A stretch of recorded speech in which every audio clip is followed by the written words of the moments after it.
الله الرحمن الرحيم. الحمد لله رب العالمين، والصلاة والسلام على أشرف الأنبياء والمرسلين نبينا محمد وعلى آله وصحبه أجمعين ومن تبعهم بإحسان إلى يوم الدين، أما بعد.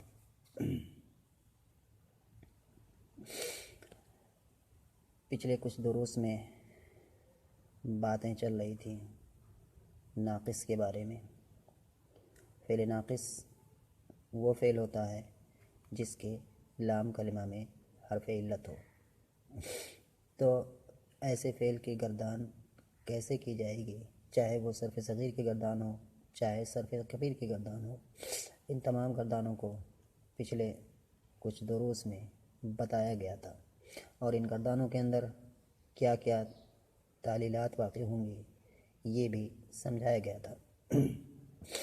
تو بحث چل رہی تھی ناقص کی، اور یہ چوتھی قسم ہے، یعنی کہ جو معطل کی بحث چل رہی ہے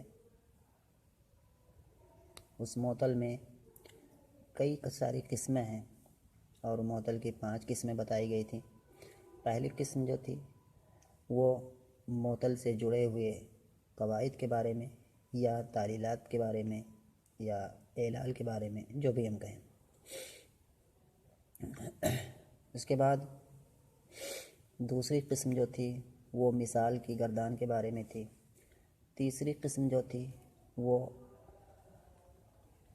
اجوف کے تعلق سے تھی، یعنی کہ اجوف کے گردان کے بارے میں۔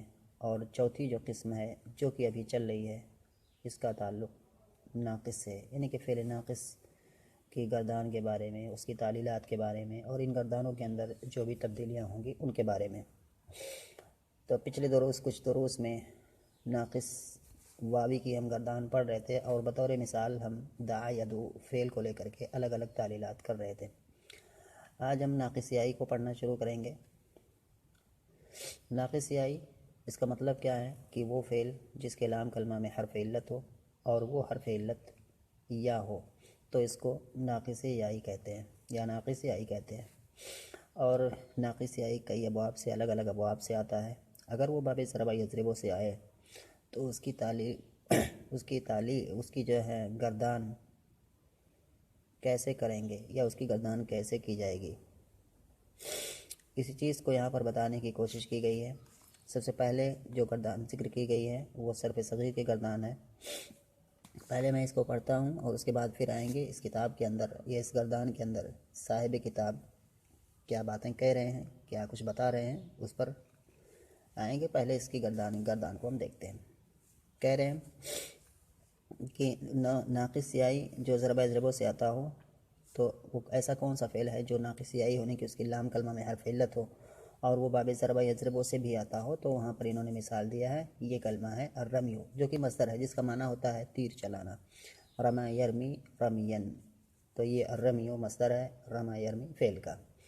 اس کی صرف صغیر کی گردان یہاں پر انہوں نے لکھی ہے۔ کہہ رہے ہیں رما یرمی رمین فہوا رامن و رمی یرما رمین فہوا مرمی۔ الامر منه ارمی والنهی عنه لا ترمی، الظرف منه مرما والآلة منه مرما ومرمات ومرماء، وتثنيتهما مرميان ومرميان والجمع منهما مرام ومرامی۔ مرامی یہاں پر انہوں نے لکھا ہے لیکن یہ صحیح نہیں ہے اس طرح سے تنوین لکھنا یہاں پر، کیونکہ یہ غیر منصرف ہے یہ کلمہ، اسی وجہ سے یہ لکھا جائے گا اس طرح سے مرامیو، مرامیو مفاعیلو کے وزن پر ہے، مفاعیلو۔ افعل التفضیل منه ارما والمؤنث منه رمیا وتثنيتهما ارمیان ورميان والجمع منهما ارمون وارام ورمن ورميات۔ یہ گردان ہو گئی رما یرمی سے، صرف صغیر کی گردان۔ اب اس کے بعد آتے ہیں آگے کیا کچھ بتا رہے ہیں اس کے بارے میں مؤلف، اس کو سمجھتے ہیں۔ مؤلف کہہ رہے ہیں کہ اس باب کا اسم ظرف باوجود مضارع مکسور العین ہونے کے مفتوح العین آیا ہے۔ یہاں پر ایک بات جو پیچھے بات آ چکی ہے ظرف کے بارے میں کہ اس میں ظرف کا وزن کیا ہے، تو اس میں ظرف کے جو دو وزن ہیں ہم جانتے ہیں، ایک ہے مفعل اور ایک ہے مفعل۔ مفعل کب کب آتا ہے اور مفعل کب کب آتا ہے، یہ ساری تفاصیل پیچھے گزر چکی ہیں۔ کہاں پر؟ ظرف کی بحث جہاں پر آئی ہے، اور یہ امین الصیغہ کے اندر جو کہ دوسری جماعت کا جو مقرر ہے یا نصاب ہے، اس کے اندر یہ باتیں آ چکی ہیں۔ اسی کی طرف یہ اشارہ کر رہے ہیں کہ اس باب کا اسم ظرف، اس باب کا مراد کیا ہے؟ ناقص، یا جو پھر باب ضرب یضرب سے آتا ہو، یا عموماً ناقص ہی ہم کہیں تو کہنے کہ اس باب کا اسم ظرف باوجود مضارع مکسور ہے، یعنی کہ جیسے ہم دیکھتے ہیں ضرب یضرب ہے، اس سے فعل آیا ہے رما یرمی، تو رما یرمی میں ہم دیکھتے ہیں یرمی، تو یرمی میں جس کی اصل ہے یرمی ہو، تو یرمی میں کیا ہے کہ یہاں پر جو میم ہے جو کہ عین کلمہ ہے وہ مکسور ہے، اور اگر فعل مضارع کے اندر عین کلمہ مکسور ہو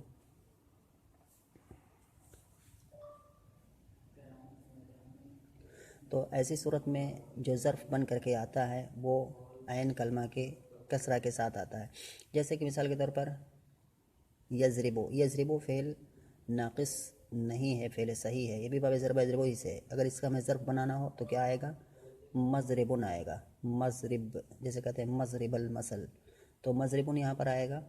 ایسے ہی یہاں بھی باب ضرب یضرب سے ہے، تو اس کو بھی کیا ہے؟ مضربن کی طرح مفعول کے وزن پر ظرف آنا چاہیے تھا، لیکن یہاں پر ہم دیکھتے ہیں کہ اس کا جو ظرف آیا ہوا ہے وہ کیا ہے؟ یہاں پر دیکھتے ہیں اس کا ظرف الظرف منہ مرمن، جس کی اصل ہے مرمین، مفعل کے وزن پر آیا ہے یہ ظرف، کس سے؟ رما یرمی سے، حالانکہ یہ جو فعل ہے یرمی، تو یرمی جو ہے عین کلمہ یہاں مکسور ہے، تو اس کو بھی کیا ہے؟ مرمن نہیں آنا چاہیے تھا، بلکہ میم کے کسرہ کے ساتھ آنا چاہیے تھا، مرمن آنا چاہیے تھا، لیکن ایسا نہیں آیا ہے۔ یضربو سے جیسے مضربن آتا ہے، ایسے ہی یہاں یرمی سے مرمن نہیں آیا ہے بلکہ مرمن آیا ہے، مرمن جس کی اصل ہو جائے گی مرمیون، مفعل مضربن کے وزن پر۔ تو اسی چیز کا یہاں پر یہ جواب دے رہے ہیں، جو ایک سوال پیدا ہو رہا تھا کہ ایسا کیوں ہے، عین کلمہ مکسور ہے یرمی میں، پھر ظرف عین کلمہ کے کسرہ کے ساتھ کیوں نہیں آیا ہے بلکہ عین کلمہ کے فتح کے ساتھ آ گیا ہے؟ تو وہاں پر جو بات پیچھے گزری ہے ظرف کے باعث میں، وہاں پر یہ بات آئی ہے کہ اگر کوئی فعل ناقص ہو تو ایسی صورت میں اس کا جو ظرف آئے گا وہ عین کلمہ کے فتح کے ساتھ آئے گا۔ کوئی فعل ناقص ہو تو اس کا ظرف عین کلمہ کے فتح کے ساتھ آئے گا، گرچہ وہ باب ضرب یضرب ہی سے کیوں نہ آتا ہو، گرچہ اس کے فعل مضارع کے عین کلمہ میں کسرہ ہی کیوں نہ ہو۔ تو یہ چیز پیچھے گزر چکی ہے، تو یہ چیز بتا رہے ہیں، یعنی کہ اس باب کا اسم ظرف، یعنی کہ جو ناقص ہے، ناقص کا اسم ظرف باوجود مضارع مکسور العین ہونے کے، یعنی کہ باوجود یہ کہ اس میں جو ہے مضارع کا عین کلمہ مکسور ہے، یہ جو بات کری ہے رما یرمی، اسی کے بارے میں کہہ رہے ہیں کہ اس باب، یعنی کہ یہ جو ناقص ہے اور جو باب ضرب یضرب سے آیا ہے، تو کہہ رہے ہیں کہ اس کا اسم ظرف باوجود ہے کہ مضارع مکسور العین ہونے کے مفتوح العین آیا ہے، یعنی کہ اس کا ظرف مضارع مکسور العین ہونے کے باوجود مفتوح العین آیا ہے، یعنی کہ ظرف میں عین کلمہ فتح آیا ہے، اس قاعدہ سے جو ہم نے لکھا ہے، اس قاعدہ سے جو ہم نے لکھا ہے، کہ اس قاعدے کی بنیاد پر جو قاعدہ ہم نے ذکر کیا ہے پیچھے ظرف کی بحث میں، اور وہ قاعدہ کیا ہے؟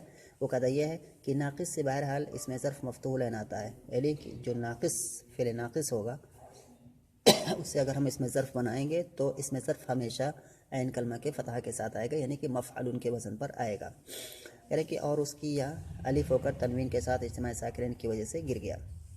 اب یہاں پر ایک چیز اور بتائیں کہ جو مرما ہے یہاں پر جو دکھ رہا ہے مرما، تو کہہ رہے ہیں یہاں پر کیا ہوا ہے، اصل میں یہاں پر معلل ہے یہ کلمہ، اس کے اندر تعلیل ہوئی ہے، اور اس کی اصل میں جانا ہوگی، پھر تعلیل اگر ہوئی ہے تو یعنی کہ اس کی اصل کچھ اور ہے، تو اس کی اصل کیا ہے؟ اس کی اصل یہ چونکہ یہ مفعول کے وزن پر ہے تو اس کی اصل کیا نکلے گی؟ مرمیون، مرمیون، مفعول، اس طرح سے مرمیون۔ تو یہاں پر ہم دیکھتے ہیں سب سے پہلے میم ہے، اس کے بعد را ساکن ہے، اس کے بعد میم ہے جس پر فتح ہے مرما، اور اس کے بعد یا کے اوپر ضمہ ہے یون، یا کے اوپر ضمہ ہے، اس کے بعد تنوین ہے جو کہ در حقیقت نون ساکن ہوا کرتی ہے، جو کہ نون ساکن پڑھی تو جاتی ہے لیکن لکھنے میں نون ساکن اس کو نہیں لکھا جاتا ہے، یہ تنوین کا مفہوم ہوتا ہے۔ تو یہاں پر کیا ہو گیا؟ مرمیون۔ یہاں پر جب ہم دیکھتے ہیں تو یہاں پر جو تعلیلات کے باعث میں جو قاعدہ نمبر 7 آ چکا ہے